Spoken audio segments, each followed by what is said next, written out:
All right, all right. Welcome to our Friday night wealth creation course, Finance Friday, as we like to call it. Every week we do these. And so we're live once again here from Tampa, Florida, talking about finances. I'm Jerry Fetta. I'm the owner and founder of Wealth DynamX. And my job, my goal in life is to help provide financial education, help families build solvency, and really achieve greater financial freedom in life. And so I do these courses every week. And the main reason is to help with that mission, right? I found for myself, finances were already a subject that didn't get talked about enough growing up. It didn't get talked about in school. I went all the way through high school, didn't go to college, didn't learn much about money. And then I was thrown into the real world of now have a job and a paycheck and all of these things that I have to do now. And I don't know anything about money, right? And so that was really tough for me growing up and becoming an adult, even because I was supposed to work 40 hours a week. I call it serving the 40-year to life sentence, trading time for this thing that I didn't know much about and I had resentment towards. Okay. And I've talked about before, because of that, one of my first instincts was to, decide I was going to opt out of the system. I wasn't going to do any trade time for money. I wasn't going to work. That didn't end up well. And so I ended up living in what I would consider poverty for much of the early part of my life, even as a kid. And then I realized that this economics thing, this finance thing, it's going to happen with my participation or not. And that's what a lot of us here realize, is that there's no way around finances and money, right? There's no way to get out of it. There's no way to opt out. It's not like your 401k plan at work where you can just be like, no, thank you, right? It's going to happen whether we're involved in it or not, whether we know what's happening or not. And so one of my goals is to help give everyone enough knowledge and understanding to be able to start winning with money. Okay. So what we're talking about tonight is how to avoid financial distractions. Okay. The big D word, distractions, things that derail us from our plan, right? And I've talked a little bit about this before, but I want to talk specifics tonight. Okay. I want to talk very specifics tonight about, what's actually going on with distractions and with finances. What am I seeing out in the world? And also find out from you guys, what are you dealing with? What are some of the distractions you're dealing with on a day-to-day, week-to-week basis? And how can we help handle those tonight on this course? Okay. Couple of ground rules. If there's anything that I say that doesn't make sense, ask questions. Okay. Anytime somebody gives up on learning something, anytime somebody, stops attempting to do better at a certain area or with a certain topic, it is always because they don't understand the words being used. Okay. Money is one of those areas. Not only is it somewhat confusing because we have a layer of mathematics, and then on top of that mathematics, we have a layer of vocabulary to describe the mathematics. And then on top of that layer of vocabulary, we have special nomenclature, put together by all the bigwigs and fat cats to try and keep us, in a position where we feel like we need to pay them for their professional expertise.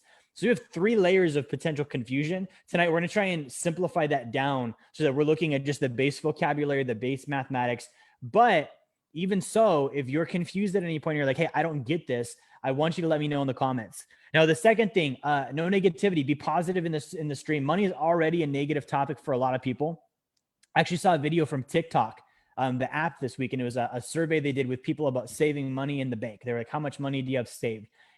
And there was a lady, and she was like, I don't have anything saved, and I never check my bank because nobody needs that kind of negativity in their life, right? And so money is already an area where people feel that way. So we don't need adding to that in the comments or anything like that going on.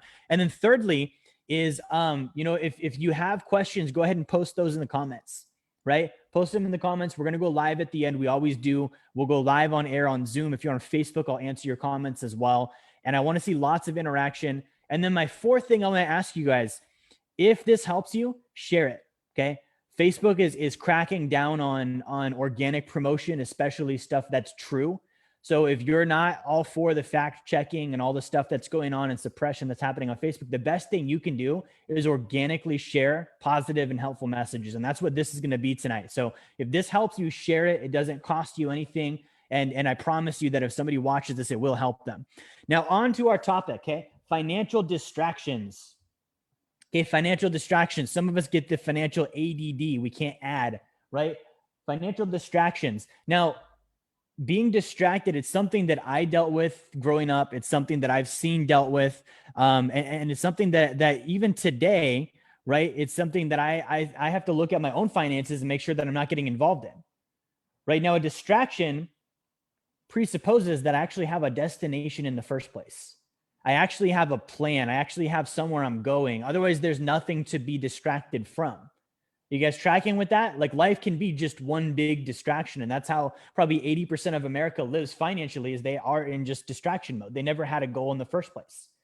Right. And so when we're saying we're getting distracted, this is specifically pertaining to those that actually have a destination, right? We have somewhere that we're trying to get to, and we know the path to get there, and something pulls us off that path, right? One thing I remember from math is the shortest distance between 2 points, straight line, right? So if I'm trying to go from A to B, then the easiest way to go from A to B is just to go from A to B.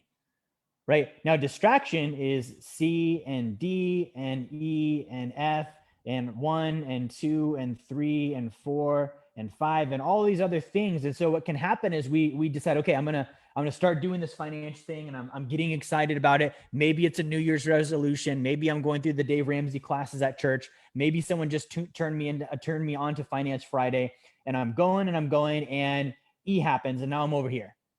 Right now, there's two things that can happen. Okay, I might never leave E because I might confuse my destination. Okay, and I want to drive this home. A distraction is not a destination. Okay, I should not stay there. Right. And I'm going to talk about some specific distractions, but what can happen is we get distracted and then we start agreeing with the distraction. We're like, I had to, there was no way around it. Everyone does it. It's normal. We start justifying that we chose to leave the path to success financially and go do this other stuff. Right. And so we can end up residing in the distraction. The other thing that can happen is we start going into apathy where we're like, no, I don't want to be at point E anymore. I want to get back on path, but I don't think I can. And then we start telling ourselves the stories about why we can't move and go back to where we should have been. Right. And so we can end up getting stuck here. And the other thing too is the factor, how much time do we stay? It's one thing to get distracted. It's another thing to stay there and prolong it. And it's another thing to, when you do get back on track, do it again. Right? My rule is I should never make the same mistake twice. Right? So if E was a mistake and I know that I need to go from A to B, then F probably also going to be a mistake and I shouldn't go visit F. Okay, even if F is a new car or a new house or additions to the property or a vacation or whatever it might be. We're going to talk about all of that stuff tonight. But I know that I'm trying to get to B. And once I get to B, which for us is financial independence, all these great things can happen. I can travel, I can splurge money, I can speculate on cryptocurrencies, I can do whatever I want to do. I can buy, vacation packages and expensive homes. But right now, if I'm not financially free, as we talked about last week, I don't actually have freedom. So if I don't actually have freedom, what am I doing trying to make the prison feel more comfortable? I could just try and leave the prison. Okay, I was watching actually last weekend Shawshank Redemption. Who's seen that movie, Shawshank Redemption? Phenomenal movie. Okay, great movie. I had never seen it before. I didn't know what it was about. So coincidentally, last Friday, we teach our course on Finance Friday, talking about freedom, talking about independence. 4th of July weekend happens. On the night of 4th of July, we just happened to watch Shawshank Redemption. And I thought that was the greatest portrayal of what wealth dynamics is about and what we're trying to tell people. So this is going to spoil the movie if you haven't seen it. But for those of you that have that movie, the guy goes to jail. He's innocent, spends his 20 or 30 years in prison, gets beat up, raped, all this stuff happens to him. And the entire time he keeps a positive outlook. And you don't know till the end that the entire 20 years he was there, he was freaking digging out of prison with a pickaxe this big. Everyone told him it's not possible. He was disciplined for trying to, prove his innocence. His friends told him, give up all hope. Just stay here. Just make yourself comfortable, try and make things work. And he didn't have the satisfaction in prison. And so he spent 20 years breaking out. And at the end of the movie, he breaks out. Everyone else is still in the prison. And he actually invites and goes back and gets one of his friends out. And that's one of the things we teach, is teaching others after we've learned about financial freedom and the truth about money, sharing that with those around us. Right. But if I'm here in A and A is a prison, I can be like the guy in the movie and I can say, okay, no matter how long it takes, I'm going to stay focused and I'm going to go step by step by step by step by step until I'm out of prison. Okay, because the truth is you don't belong in financial prison. You don't belong at the mercy of institutions. You don't belong paying interest on Federal Reserve Bank debt. You don't belong being an instrument of taxation by your government, right? You don't belong being, basically a corporate lab rat for all these corporations that want to sell you their products and services. You don't belong trading time for money that's not worth anything. And so we were actually born into prison financially. I know you might not all look at it that way, but that really is the case. Okay. Just try and escape and see what happens. I actually did some research last weekend. For those of us that celebrated the 4th of July, who here thought that the 4th of July happened over taxes? I did. That's what I was taught. I was taught that it happened over taxes and tariffs on tea. And so we had the Boston Tea Party, and then that sparked the war for independence against Britain. That actually wasn't the case. Okay, if you go back and do research, prior to our fight against Britain for freedom, the colonists, they were actually using their own money. They were using something called colonial script. Okay. And so they had created their own currency over in America that Britain had nothing to do with. And they were prospering because of it, because it had nothing to do with central banking. They were passing colonial script around. They were setting their own monetary values, their own interest rates, all of this stuff. And so they were prospering and flourishing. Okay. Now you can actually read this in Benjamin Franklin's autobiography.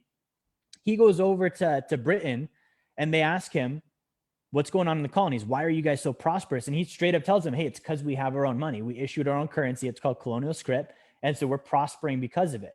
Well, at this point in time, Britain was ruled by a central bank called Bank of England. It was also ruled, the Bank of England was ruled by the Rothschilds. That's a whole nother story. Okay. But the Bank of England, they didn't like that the colonists were using their own money. And so they had the King of England issue a law, and it was the Currency Act. And it basically said, you cannot issue your own currency anymore. You have to use our currency. You have to use British pound. And if you issue your own currency, the penalty is death. Okay. So the colonists, it was illegal. They couldn't do their own currency. And so because of this, they actually went into a depression. People were unemployed, homeless. The prosperity instantly died. Okay. And in Benjamin Franklin's autobiography, he actually says that we would have been willing to pay the tax on the tea. It was not about the taxes. It was the fact that the Federal Reserve Bank of England over there was a central bank, took away our currency. They took away our ability to issue our own money. That was the reason we went to war. It had nothing to do with taxes. It had everything to do with a central bank issuing currency, just like we have today. And if you study our independence and our history, sadly, Alexander Hamilton got in bed with the central banks, got it into George Washington's mind. Washington issued a central bank charter. It was a 20-year charter shortly after becoming president. And we had that bank for 20 years, basically. Right. And so this is a long tangent to say we're in prison. We are in financial prison because this is the thing that started the American Revolution. We're currently allowing it to happen. And I don't think we're going to revolt as a nation, but you can break free, but it takes you from getting to point A to point B, right? To get from wherever I'm at, in debt, insolvent, just now investing, phase 2, phase 3, whatever it is, to get all the way to phase 6, financial freedom, so that you can say, I'm not involved in the financial prison anymore. I've broken out and actually have freedom to live my own life. Okay. That has to be the motivation, because if you don't have this as your destination, I'll be honest, I can't help you. Okay. I'm not here to help you get good at budgeting. Okay. You might get good at budgeting as a means to an end to break out of prison, right? I'm not here to teach you sales. You might get good at sales as a means to an end to get out of prison. I'm not here to teach you about the latest and greatest investments. Okay. That's not my goal. We might use them so that you can get out of financial prison. All of these things are incidental. The goal is for you to break out.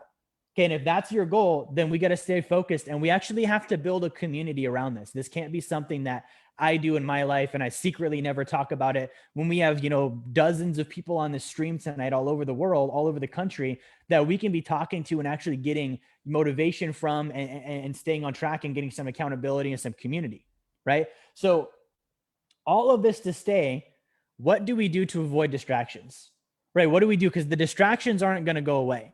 Now, the first distraction that I see, and I hit it already, is, the idea that I don't have a destination. Okay. So if I'm watching this and I'm like brand new, right? Brand new, like I'm not into wealth dynamics at all. I'm not into finances at all. And I don't even have a destination. What I just talked about needs to become your destination. Financial independence needs to become your battle cry.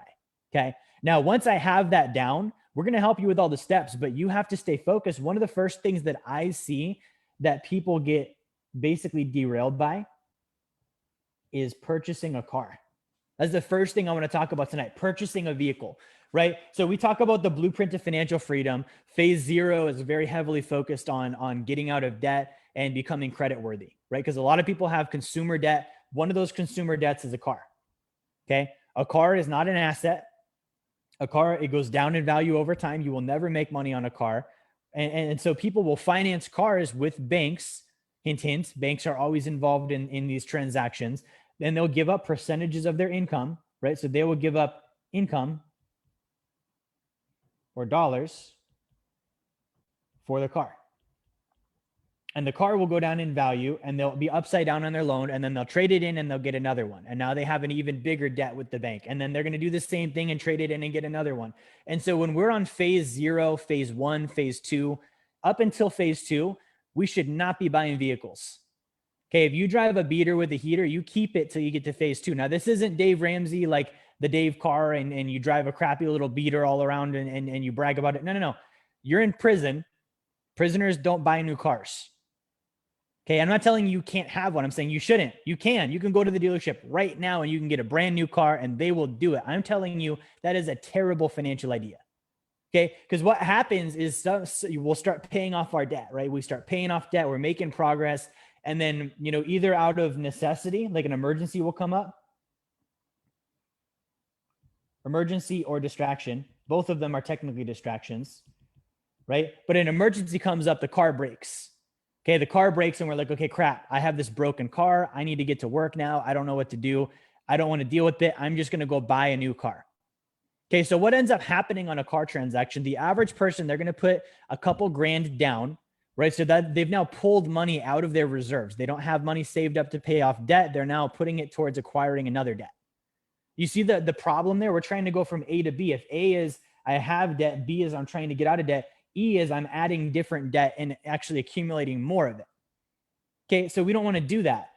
So the emergency comes up, someone finances the car, they're now short $2,000 to $3,000, maybe $4,000 on the down payment. They're now paying $300 to $500 a month on a car payment that's either something they didn't have in the first place, or it's probably higher than the one they did have if they had a car payment.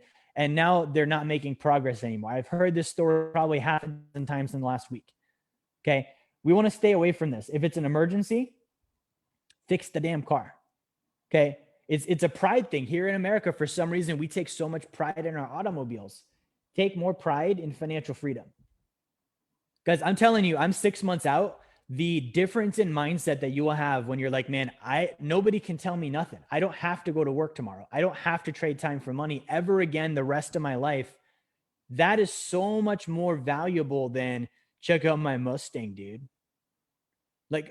Or in Alaska, check out my truck. You see my truck? You see my truck? And you've got this giant jacked up $60,000 truck that you've got a $700 car payment on. Okay. Now the problem with this is that car payment was going to accelerate our debt. Okay. Now it can't because it's going to a new debt. That down payment was going to accelerate our debt. Now it can't because it purchased a new debt. Okay. And that car is an entry to more debt. Like I said, you're going to turn it in another 3, 4, 5 years because nobody keeps the car the full term and they pay it off. No one does that. They always trade it in. They're almost always upside down. And then they just carry this negative equity the rest of their lives. Okay. So if you have a car debt now, what do? Okay. Car breaks, you owe on it. Go get it fixed. It costs you what? $2,000, $3,000 to get it fixed. Okay. And if it doesn't, then sell the car you have, pay off whatever the debt balance is, and just pay cash for a new one. Currently, I don't own a car. I take Uber everywhere. I don't see the value in putting $100,000 into a German vehicle when I can put that in a real estate deal or a Forex deal, right? My Forex deal, I make 40% a year on it. Why would I put 100,000 in the car when I can stick 100,000 in that? It makes no sense. So I pay for Uber. If I need an Uber, $15 there, $15 back. If you're in the city, 100% you should do that. If you're in the country, drive a beater, a truck, an SUV or whatever. I've been in the sticks before too. You don't have to have a brand new car. But most of this is on distraction. It's actually usually not an emergency. Car breaks, I could fix it. The reason I would finance a new car is because A is where I'm at, B is where I'm trying to get at, and we're going over here to E, which is impress my friends. Okay, I want to fit in. I want to fit in with the people at church. I want to fit in with the people at work. I want to fit in with my family members. I don't want to be the guy that shows up to the family barbecue with, my alternator screeching and the brakes squealing. Okay, I'm more concerned about what the other prisoners think about me than getting out of the prison. Just think about that. I know this is not how most people think about money, but it is, like I said, very real, right? It's very real. This is how money operates. This is how it works, right? We're in prison and we're too concerned about what the other prisoners think to actually continue breaking out. And so we get the short-term gratification of being one of the good old boys or fitting in with the gals club because we've got this nice new car and everyone else thinks it's great and we can show it off on social media and take this cute little post with the car salesman who just ripped us off and say, I just got my new Toyota. It costs $40,000. I'm rewarding myself, yada, yada, yada. Meanwhile, we're digging ourselves further into prison. Okay. So if you currently did this, it's not the end of the world. You can be fixed. But what you need to do is you need to take that car and line it up on your debt buyout. You line it up by balance size. Your intention is to pay that thing down to value and sell it, get rid of it. Okay. And then you go buy another one that's cheaper. You're not going to pay the car off and keep it. You're going to pay it down to its value and then get it out of your life. And then you're going to buy a cheaper car, whether you finance it or not finance it. I don't care. You're already on a car note, but your goal is a lower car payment. Okay. That payment might mean zero, meaning you paid cash. Or that payment might mean you used to pay $500. Now you pay $300 because you drive a Kia Soul instead of a Ford Mustang. Okay. And the thing is, guys, if you do this correctly, you get, this is again, phase 0 to 2. This should not take you, in the worst case scenario, should not take you more than 24 months.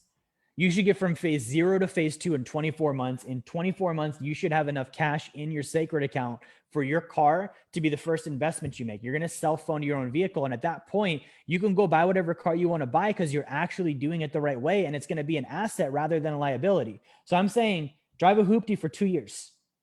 If you drive a hoopty for 2 years, you get out of prison faster. Right? Like in this movie, Shawshank Redemption, this guy got beat to a pulp for like the first 3 years he's in prison. Okay, he could have offed himself. He could have broke out and tried to escape early and got caught or whatever it would have been.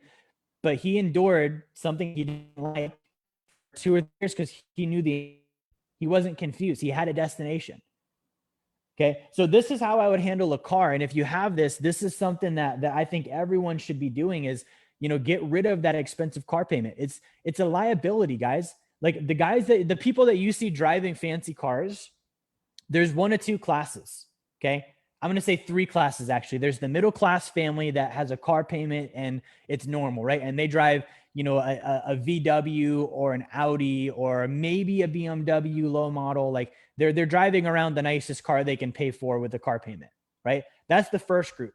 The second group of people that drive nice cars are the influencers. Okay. People that are my age that make $300,000 a year on social media, and they can lease a Lambo for $2,000 a month and they consider it promotion and part of their business. They can't afford the Lambo. They've got no assets. They've got no passive income, right? So you don't want to be in either of those 2 groups. The other group you see driving these fancy cars are the people that are wealthy and they could just go put $400,000 down on a Rolls Royce and it means nothing to them. Okay, get to that point. Like that's where you can actually be like, yeah, I bought the Rolls because it was literally less than 0.5% of my net worth. Right. And at that point, that's true. Like you can go waste $400,000 on a depreciating asset and it's not going to mean anything to you because that's such a small percentage of what you have. So enough on the cars. If you guys have this experience with cars, I want to see in the comments. The other one that I see here is the house. Right? The house. All my realtors hate on me for this one. All my buddies that are realtors. So with the house, it is a place to live, nothing more. You don't own it. Okay. The government owns it. If you think you own it, stop paying your property taxes and see what happens. Okay. Real estate, the etymology of that word actually means royal estate, meaning land that belongs to the government. And if it didn't belong to the government, they wouldn't charge you taxes to live there. And if you didn't pay the taxes, they wouldn't kick you out for not paying the taxes. They own it. You're a tenant on their land because it's royal estate. It always has been. Here's what happens though. People are either in a house, so they currently own, and they think they need to upgrade, right? They need more space. And so like, man, we need to get a new house. Really, they don't because they're fine. They're not dying in the house they have now. They just want a bigger house because all their friends have a bigger house, similar to the car.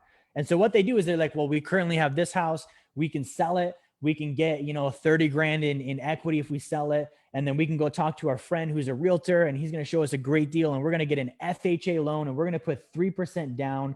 and we're going to get the house. Okay. The problem is the housing payment goes up. Okay. You're never going to buy a smaller house. You're always going to buy a bigger house. And so your housing payment goes up. The other thing is people don't think about a housing payment is not your mortgage payment. Your housing cost is principal, interest, taxes, insurance, right? PITI. Then you've got expenses for repairs and maintenance, right? You've got closing costs. You've got realtors commissions.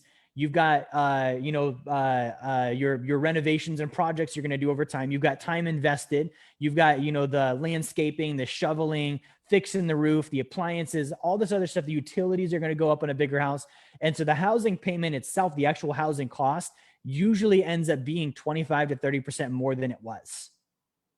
Okay. So if you currently own a house, thug it out, get bunk beds. Again, this is not something you're going to do forever. The goal is to be financially independent, not to have a nicer house while you're in prison. So what I need to do here is I need to look at, okay, if we do want to upgrade the house, the way to do that is actually through what we call a RIM loan, replace your mortgage. It's using a home equity line of credit instead of a mortgage. If you do a RIM loan or a HELOC, you could get in a more expensive house and actually have that housing payment drop. Okay, there's a way to do this, but you have to do it right. And if you jack yourself up by getting into this dream house that's really not a dream house because you didn't dream it, you just saw it and liked it, then your payment's too high, your debt to income ratio is too high, your credit took a hit, you can't pay your bills now, and now we can't get you into a HELOC because the bank looks at you and they're like, I'm not going to finance that. Okay, so stick it out. If you, again, focus for 1 to 2 years, 1 to 2 years here, then you'll be able to get into the house that you want with the mortgage on a HELOC or a RIM loan, and it's actually going to be an asset for you.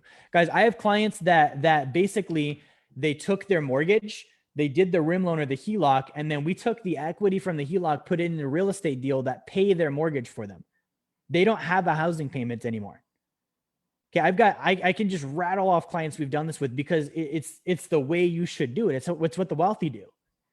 But if I get distracted trying to upgrade my home for no apparent reason, just because I want the dream house now before I get out of prison, because I want to make my stay more comfortable because I plan on living there for a while, not breaking out, that's on you. But this is not something that I would recommend. Now, the other thing is if you rent, okay, you rent. Okay, people are like, when you rent, you're just paying your landlord's mortgage and you should own because, it's the American thing to do to own property. Again, you don't own the property. The government does. Real estate equals royal estate. You pay your property taxes, case closed. You don't own that thing ever. Okay. And then same thing with renting. Renting is a housing cost. I rent. I would rather rent this house that I live in right now, this apartment that I live in. If I were to buy this is probably $2 million, I would say at least. Beachfront property in Tampa, right on the bay. Like we would pay $2 million or more to live here. Okay. I can rent this, keep my capital. Like I said, I can earn 12% on my real estate, 30%, 40% on my Forex. So why would I take a 20% down payment or a 10% down payment or even a 3% down payment to buy this apartment when I can put it in deals and I can just rent this place instead? I don't like it. I can move, go to a better place, right? So if I'm renting, I need to look at my total housing cost. My total housing cost if I rent is my rent and my insurance and my utilities, and that is it.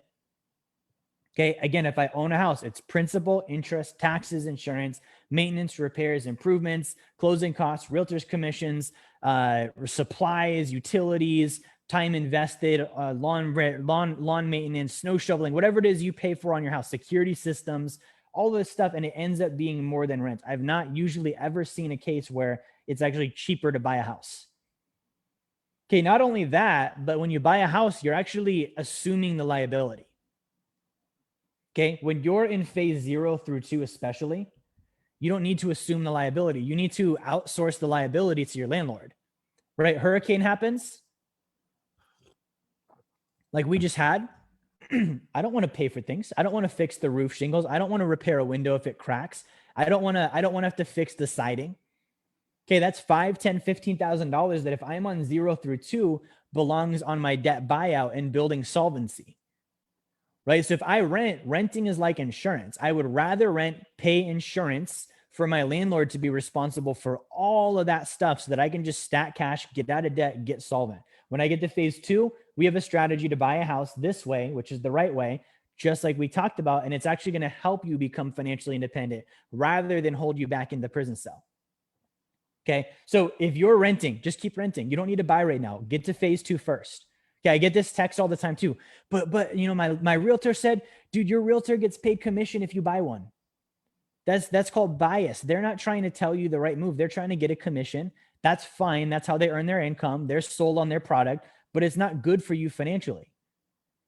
Okay. So I would say rent until you're in phase 2 and in position to buy from a position of strength.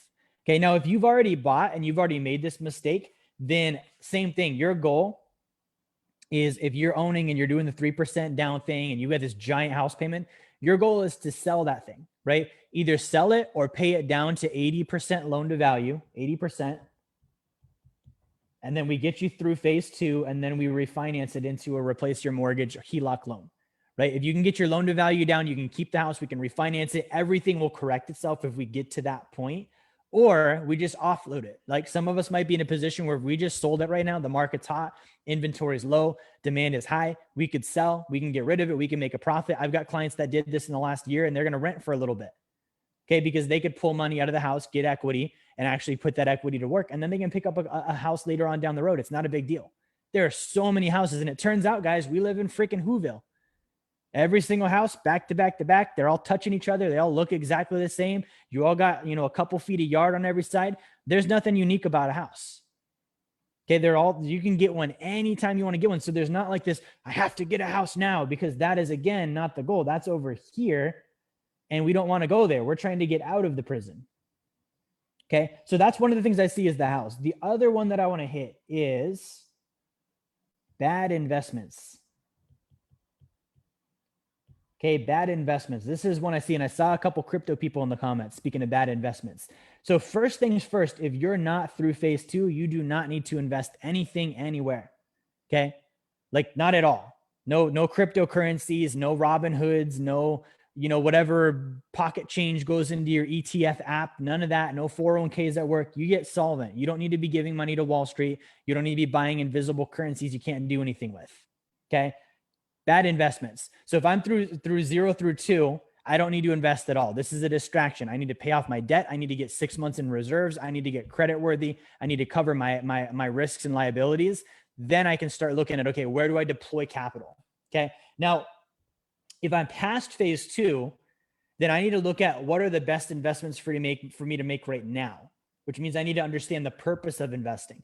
The purpose of investing is PI greater than SET, passive income greater than savings, expenses, and taxes. Meaning if it doesn't help me produce passive income, I do not do it. I do not speculate. I do not put money into it, because my goal is to get free, right? Like in the Shawshank movie, he dug out step after step after step after step after step. It wasn't he got this big stick of dynamite and lit the fuse once and blew the prison up. You're not going to do that. The chance of you doing that is so slim. Doesn't matter if it's cryptocurrency, lottery tickets, or being a drug mule. You're going to get yourself burned at some point. Okay. So bad investments are investments that don't pay me passive income. I want to be doing passive income all the way through to phase 4. Okay. Phase 4 means I'm a sophisticated investor. This is not just a title. It's actually a state of being. I am sophisticated, meaning I understand investments. I've done investments. I have a track record. I don't feel in mystery with investments. And so I'm able to actually invest with confidence because of that. Okay. And so I'm looking at this phase 4 thing and I'm saying, okay, great. I need to get a phase 4. Then I can start investing for something other than passive income, because at phase 4, my goal is to become accredited and grow my net worth. But up until phase 4, my goal is to invest and generate passive income to save 40% so that I can invest and grow that as well. Okay. Nothing about that has to do anything with me taking money and putting it into something and speculating and hoping that I get rich, right? That's literally like I'm in prison and I'm hoping somehow, some outside force of nature can magically get me out of jail. And so I'm betting on that instead of going to work and digging a tunnel every day. Okay, digging a tunnel sucks, but I can tell you, if you do it right, you will get out of prison. I can tell you, if you try and speculate, there's like such a small chance that you actually will succeed that you're probably going to stay in prison the rest of your life. Okay, so bad investments. The first sign of a bad investment is the ability to lose money. Okay, Again, if I'm investing for passive income, this is why I do private lending. I do private lending. I did private lending all the way through phase 4. I still do private lending because on private lending, I'm not going to say guaranteed because you can't guarantee an investment, but I have all but guaranteed myself against loss. Number one, I'm secured, right? I've got passive income coming in every month. So I make money no matter what happens. COVID, I got paid every month. Nobody stopped my distributions. Nobody said, hey, we're not paying you out for the next 6 months. I got paid on time every single month. All my clients did too. Number two, if they didn't pay me because it's a loan, I can foreclose on them and take away their asset. Okay, they don't want that. And so they're going to find a way to pay me, right? So if an investment has lost money, I shouldn't be in it. Okay. Stocks have lost money. Bonds have lost money. Cryptocurrencies have lost money. All of these things I shouldn't touch until I'm past phase 4. Okay. Some of them I shouldn't touch till I'm financially free and I actually can say, hey, I'm out of jail. I can go gamble now. Right. So that's the first thing. The second thing is chasing returns. This is the reason why people get into bad investments. They're chasing returns. Okay. Chasing returns, like chasing anything, right? Chasing returns is the reason why people lose money. They're like, oh, I don't want to put it into that deal where I make only 10%. I want to make 40 or 50 or 300. That sounds way better. I want the returns. I don't want to have to do any of the work. I don't want to have to earn lots of income or save money or do research and understand lending or real estate. I just want to put it into this neat little online app and get rich all of a sudden. Okay. That's not how investing works, guys. That's not how, like, you look at Elon Musk and you look at Jack Dorsey and these 3 or 4 guys. Okay. I can show you thousands that didn't do it that way. You're not going to get wealthy on Cinderella stories. Okay. Quit betting on unicorns and just get on the damn horse and ride it. That's how you invest. So chasing returns. Now, this is the equivalent of like wanting the benefit, but not wanting the work, right? Wanting, like, and think about no scenario like this turns out well. I want sex. I don't want to get married. So I'm just going to buy a prostitute. You're going to end up with STDs, right? Or I want the taste of donuts, but I don't want to work out. I'm just going to eat the donuts and not go to the gym. You're going to get morbidly obese. Okay. I want to be healthy and I want to get, the benefits of a vaccine, but I don't want to go to a doctor. You're probably going to get hepatitis and die in an alley. That's not a vaccine you're getting. Okay. So when you chase the benefit and you're not willing to do the work, you end up losing. This happens with investing.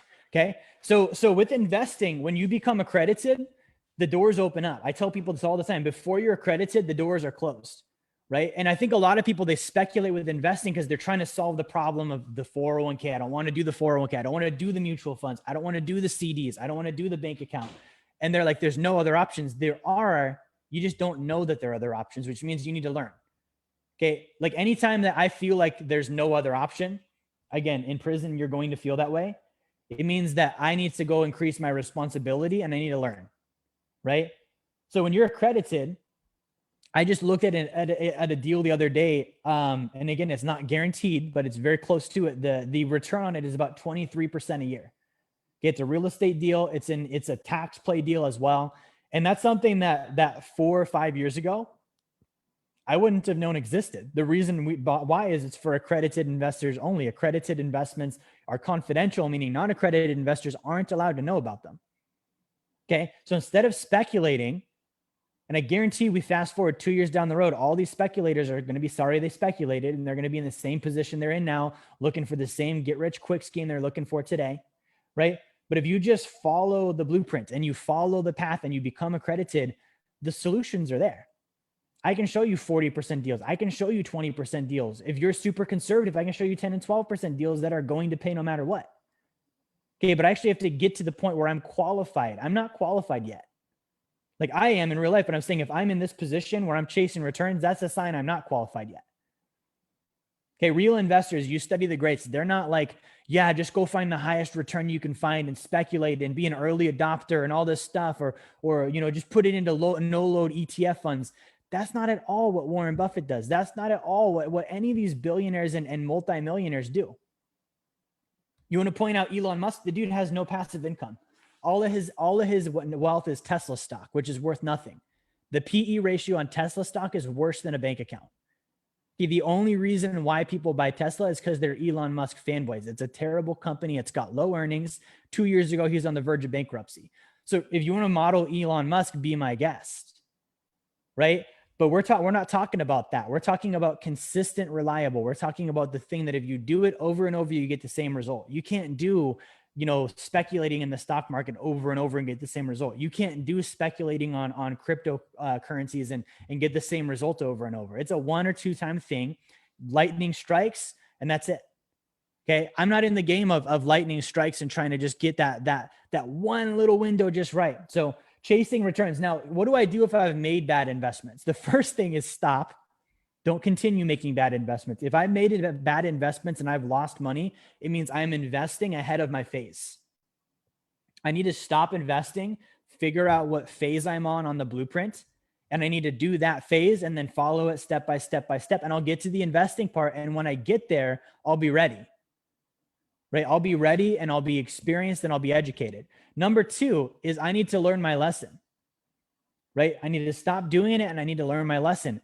Like, losses suck, but anytime I lose money, it's the greatest education out there. Okay. I would rather lose money than pay for education, because I can look at that and be like, okay, I just lost 10 grand on this deal. What happened? Okay. That's a learning lesson. I can whine about the 10 grand or pretend it didn't happen and say, buy low, get the dip. Or I can say, okay, I lost 10 grand. That was expensive. I'm not going to do that again. What happened? What caused that? How do I avoid that in the future? Where can I learn from this so that I get more than $10,000 worth of education out of it? Okay. Now, the other thing, this is the last one I'm going to cover, is avoiding steps. Okay. There are steps, right? So in this Shawshank movie, right, he's in prison. He breaks out of prison. The final leg to get out of prison was a 1,500 foot army crawl through a sewage pipe, like through literally human poop. That was his last leg to get out of prison. You're not going to like all the steps. So we have this thing called the Blueprint to Financial Freedom. We call it the B2F2. And we have lined out what I figured out by studying the top 1% of wealth, every single step you need to take to become financially independent. And if you follow all of the steps, you will become financially independent. I'm 29 years old. I'm following all the steps. In 6 months, I will be financially independent because I followed the steps. There are certain steps on there that aren't exciting. There's certain steps on there that maybe are contradictory to what you might believe right now. There are certain steps that take a really, really long time. And so what happens is I start on the blueprint and I'm all excited and I'm like, yeah, look at me. I'm winning with money. It's great. And then I'm like, man, these insurance companies, I'm setting up a sacred account. It's taking 5 months. That's normal because it's an insurance company. I'm upset or bothered or annoyed by that. So I'm going to stop doing everything. I'm not going to train anymore. Okay. I'm not going to do any more blueprint steps. I'm not going to do my taxes. I'm just going to stay here until I get this thing because I need to get this thing. And then 5 months pass by and you're still sitting in your cell and you've done no digging.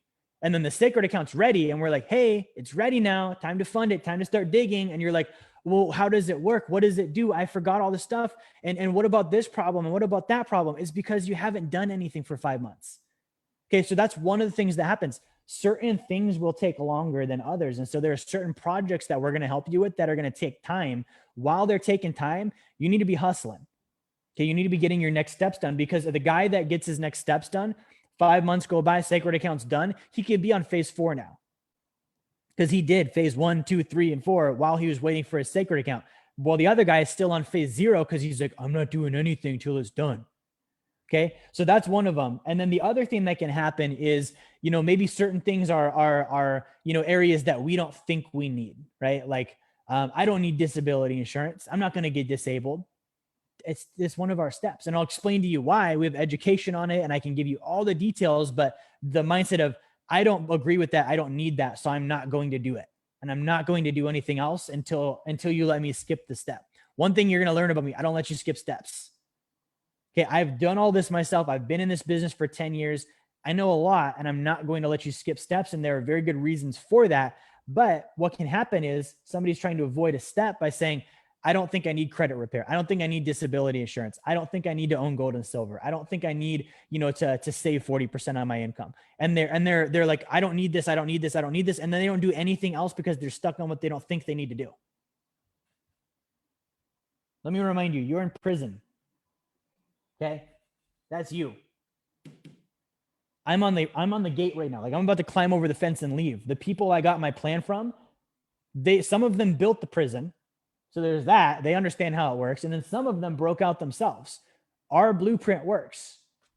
So if you follow the blueprint, you will get out of prison. If you don't, you're not going to. The chances of it are very slim. The stat that I saw this week is less than 6% of Americans have more than $2 million in assets. My math tells me the average person needs about $2 million in order to be financially independent, minimum. So that means less than 6% of Americans are financially independent, which means 94% of us aren't. Which means 94% of us aren't going to get out of jail if we don't get a plan, because the stats say it's not going to happen. Okay. So that's part of it. And then the other one is, skipping or avoiding steps because I'm afraid to invest the money. Right. Like I don't want to spend, $1,200 to get my credit built up and get funding, or, I don't want to put $1,800 down on a sacred account. I don't want to buy gold and silver with a premium. I'm going to buy ETFs instead, and not realizing savings are not going to do me much good when I'm in prison. Anything you save is going to go down in value because of inflation and taxes. Okay. So you can keep it and just have it dwindle down in value. And the very thing you're trying to avoid is going to happen anyways, is you're going to lose, or you can invest it in getting out. Okay. And the money that you're going to make from the investments, you spend $1,200 on your credit, right? And then we show you how to take that and put it into a Forex deal that makes you 40% on 100 grand. We just got you in funding. Don't whine to me about $1,200. I just made you $40,000, right? And so it's this short-sightedness. It's actually a poverty mindset. And it's something that's embedded into us because we were born in the prison. Okay. We have to realize a lot of the stuff, the stuff that I covered tonight, we're gonna wrap up in a minute here. A lot of the stuff I covered tonight, it happens because we were born in financial prison. We don't know any better. It's in our nature, which means number one, we need to improve ourselves. But it means number two, if I was born in the prison and that's normal, most of my beliefs and instincts are incorrect. Okay, a lot of people, this is a very, very, very fine reality here. A lot of people are unwilling to realize most of the stuff that I believe about money is not real or true, because if it was, I wouldn't be financially enslaved right now. Therefore, if I think it and I'm in prison, it probably isn't true. Okay. Like I was watching, we're all on this prison movies. I was watching The Green Mile a couple of weeks ago. That's another great movie. Before they put the guys in the electric chair, they made him think that his mouse was going to this special mouse, paradise in Florida. And they put on this fake, group of people that wanted to watch his mouse, perform. They were really all just prison guards. Right. But they made this guy feel and believe all this stuff because they knew they were going to kill him the next day. Okay. He believed all of it because that was his environment. Okay. If the stuff that I'm believing is part of me being in prison, it's actually part of what's keeping me there.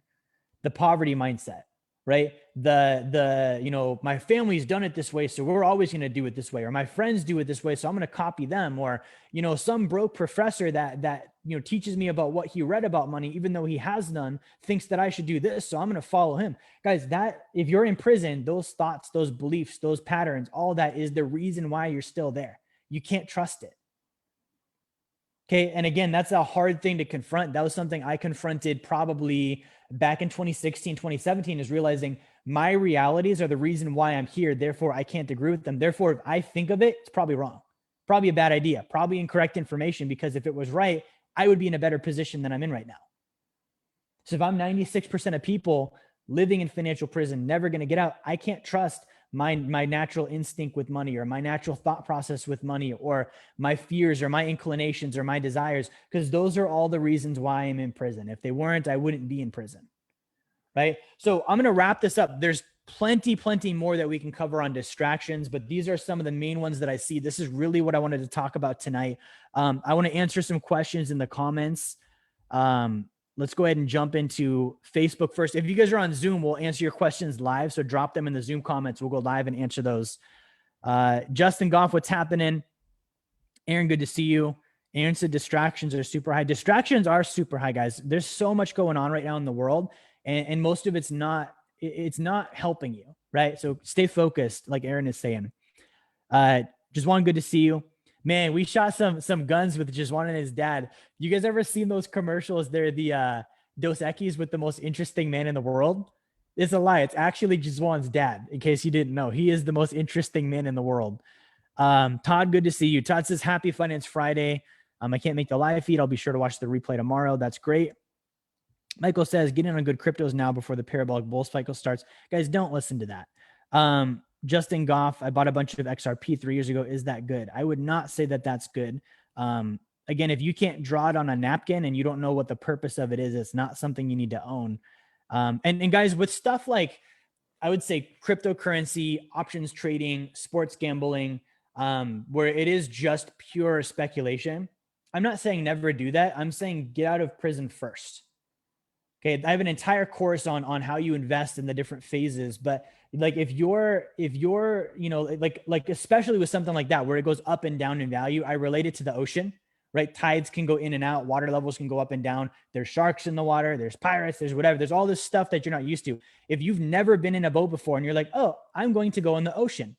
You're going to get killed. Like unless you're like, you know, like used to that environment and you grew up in it or you have training there, you're going to get killed. And so I would say start with rivers. Income deals are rivers. Start with your flows, right? Do those first, get some income, get a baseline, get out of jail.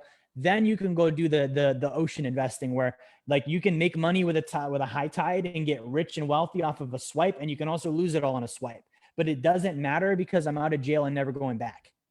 You see the difference there? If I'm riding on cryptocurrency to get out of jail and it doesn't work out, the downside is very bad. Okay. If I do my plan, I don't need cryptocurrency. I can get free without it. I don't need it. I'm going to do my plan. I'm going to get out of jail in 5 years or less. And then once I'm out, I can go do that stuff all I want to do. And I never have to worry about downside because I'm never going back. I'm free no matter what. I can lose all of my speculating money and be fine. Okay. Big difference there. Tyler says, sounds like we need another tea party. I think that's right. I mean, all these people were rioting. How come nobody hit the Treasury and the Federal Reserve? I can't believe that. That would have been the first place that I would go after. Justice says, I'm writing my own Declaration of Independence. That's awesome. Tyler says, can I be a founding father? I don't think there was a shed builder with the first bunch. LJ, writing my own promissory notes. You might as well. Like that's what a government paper dollar is at this point. Tyler says, I'm a beater with the heater kind of guy. Kevin says, this video reminds me of Young Hustlers. Old school GC. Keep up the good work. Thank you, Kevin. Gene says, my car was new, but it's getting paid for by people like you who are Ubering. It's a tool. So that's another thing. If you're in a car, and I would never buy a brand new car for this. If you're in a car and you're financing it, put it on Turo when you're not driving it. Drive Uber, Uber Eats, Food Dudes, Grubhub, whatever it might be. And if you're in a position where that car payment's hefty, make that money over that car payment like Gene is doing. Gene makes thousands of dollars a month in addition to his job by turning his car into an asset. Okay. Doesn't mean you go buy a brand new Cadillac SUV and spend $80,000 and have a $1,200 car payment. It means get a Subi that's 3 years old, right? Finance that on the longest term you can get, on the cheapest payment you can get. And then you make that car pay for itself 3 times over every month. Justin says, that's why I roll with the Plexus Lexus. Justin's company pays for his car, which is totally different. They're like, hey, Justin, can we convince you into driving a free Lexus? And Justin's like, hey, sure. So Justin doesn't have a car payment. Justin says, Jerry doesn't let you skip steps. Believe me, I have tried. Honestly, I'm thankful that he holds me accountable. That's awesome. Just one says, this is so true. Persistence on a given course that is tried and tested, like the blueprint to financial freedom. Where did Justin just go? Or just one just go? Like the blueprint to financial freedom is how we achieve abundance and prosperity in all areas of life. Thanks for sharing. Excited and complete phase 0 and get from the bottom to the top. That's awesome. Justin says he bought the XRP before he was with WDX. That's fine. That's we won't hold that against you, Justin. Dave Wharton says most people don't even know about the Fed. That's true. A lot of people think it's actually a federal entity. Mark says The Creature from Jekyll Island is a great book about how the Federal Reserve was created. That's a phenomenal book. However, I would say if you're going to read that book, be solution oriented, and also make sure you understand the basics of finances, because the way out of that is actually what we do. The reason why I started Wealth Dynamics, guys, is I was a financial advisor. I was selling stocks and bonds and mutual funds and all this stuff and doing the Dave Ramsey deal. As you guys have heard, I learned about the Federal Reserve. Someone made me sit down and read that book. And I was sick to my stomach for 3 days. And I realized I was actually part of that system. Okay. My company is a direct response to the Fed. We're getting people out.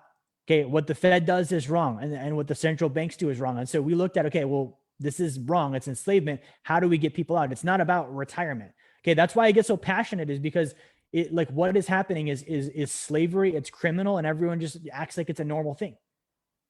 So read that first. Mark says read the last chapter first. That's probably not a bad idea. Excellent on Facebook. Again, if you guys are on Facebook, share this if this helped you. Let's see what else we got here on Zoom.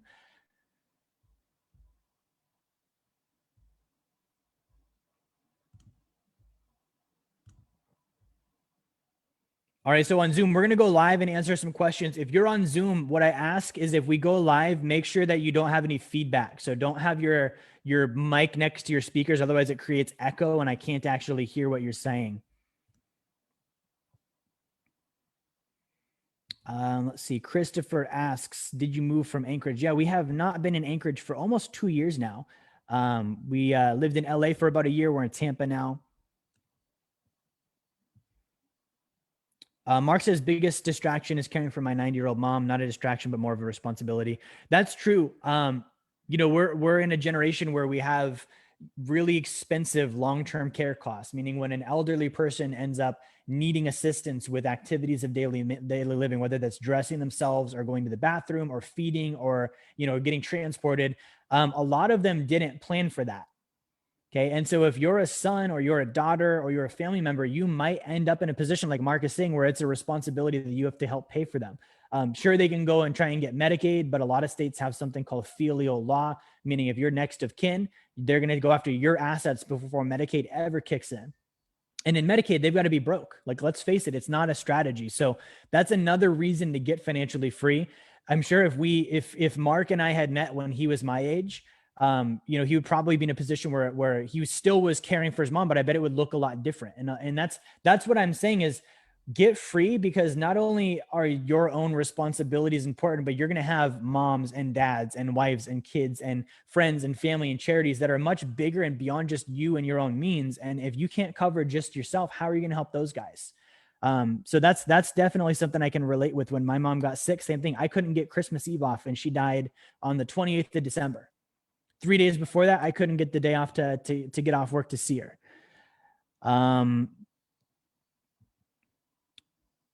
Christopher says, I wish I could see you stay on longer. Got a PT test. That's awesome. Get it. All right. I don't see any questions on Zoom here. Let me just double check.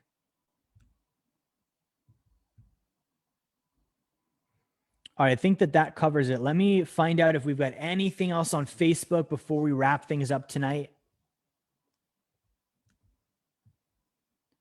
All right, I think we got all of our Facebook comments. Last call for Zoom. If you guys have questions on Zoom, drop them in the comments. We'll go live answering your questions. And again, as we're waiting, if you guys are watching this and you're like, okay, what is this blueprint thing? Read the book. This is a book I wrote last year, Blueprint to Financial Freedom.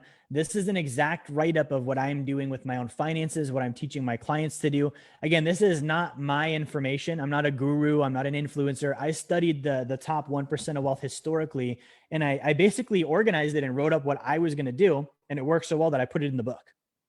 Okay, I'm 29 years old, and I'm going to be financially free in 6 months simply because I followed the steps in the book. Guys, I went to Houston High School in Big Lake, Alaska, 62 kids in my graduating class. I was a meathead C student. Parents got divorced, didn't go to college, didn't have money, didn't have pedigree, didn't have, you know, any reason to be successful. And because I stumbled across the right info and followed an actual plan, it worked. So get the book. You don't have to watch this and be like, I'm doing everything Jerry says. Read the book.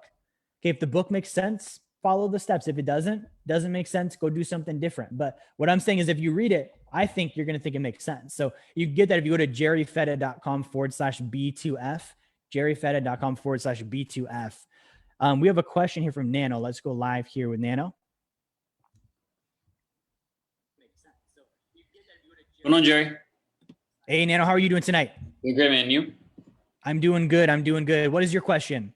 Awesome. I saw that you were talking about a specific statistic about 94% of people that do not make it, but I think I missed it in like the context. Was it 94% 94% of people do not make it to being financially free? And if so, if I understood that correct, and where is that statistic coming from?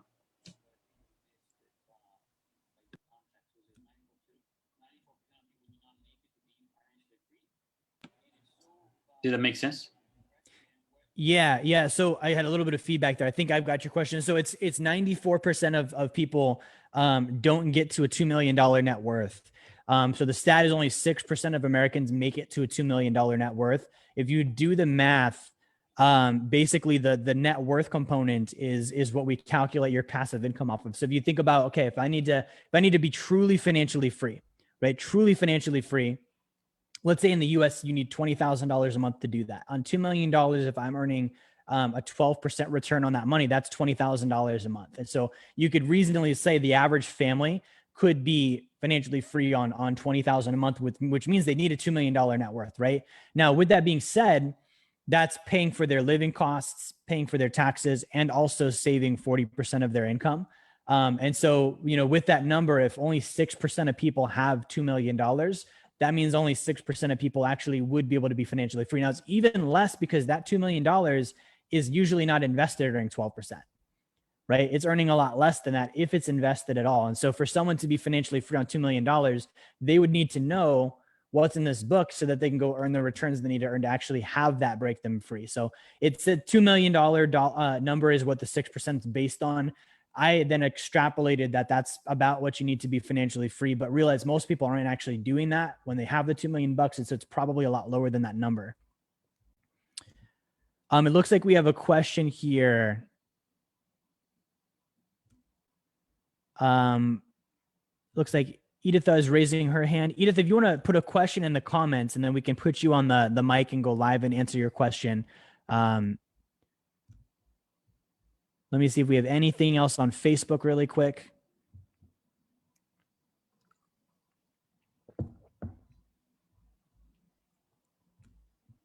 Yeah, nothing else on Facebook. Let me see if Editha put her question in the comments on Zoom. Nope, I don't see that. So guys, we're going to wrap up. If you had questions that you didn't get answered, reach out to Nano Aquino on my team. He'll be able to connect with you and answer those offline. Again, if you did not get a copy of my book yet, go to jerryfetta.com/B2F. That's the number B, the letter 2, or the letter B, the number 2, the letter F. We'll be back again next week, same time. Thank you all for tuning in and watching. We'll see you next week.